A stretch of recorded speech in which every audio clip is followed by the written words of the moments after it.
Thank you, Mr. Johnson, for being here with us. I'm Jiyon. I was born in London but lived in New York most of my life. Great.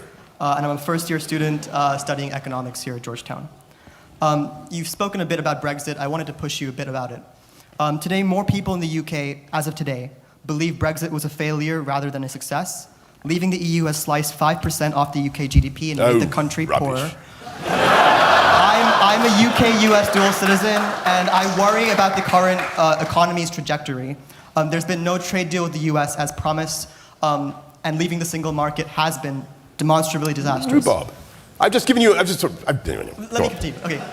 Do you think that a democratic procedure like the Brexit referendum is truly democratic if voters are only offered two choices without adequate information about the consequences, and don't true democracies allow us to change our mind after facing the real consequences and express a more comprehensive view, such as rejoining the single market, instead of simply just voting to leave or remain? Similar in the US, we have just two options.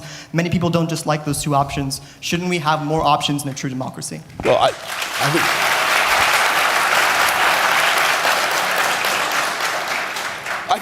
but you surely do have more than two options, don't you? We have Joe Biden and Donald Trump. Aren't there independent candidates? They have no chance of winning. Well, hang on. That becomes a self-fulfilling prophecy. Why do you say that? They're kicked off the ballot on many states because of the power of the DNC and the RNC.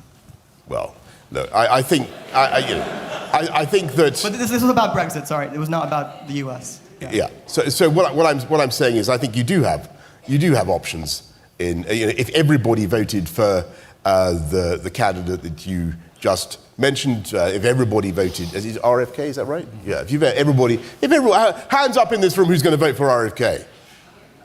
There you go. He's got about 3 supporters. He can build on that. He's got time. Mr. Johnson, the question was about Brexit. So I'm rejecting your kind of binary. Well, in Brexit, they'll just leave and leave. So in the Brexit referendum campaign, I don't think the elections are necessarily binary. But in the Brexit referendum campaign, actually the issues were exhaustively debated, and I happen to know because I did it, and we went through with the public again and again what leaving the EU meant, and it meant leaving the single market, and it meant coming out of the customs union, and it meant taking back control. It meant having the legal power to do your own thing. And the reason that's important is because unless you have the legal power to do your own thing, you can't respond to the needs of your people. And I've tried to give you one example of that, which was the vaccine rollout, which we were able to do faster than any other major European, I think any other European country, and I've given you the numbers. The EU got so frustrated, so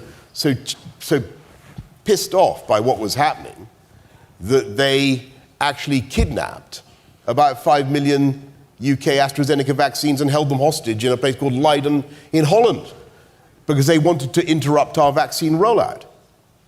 And I thought that was absolutely appalling. It's true.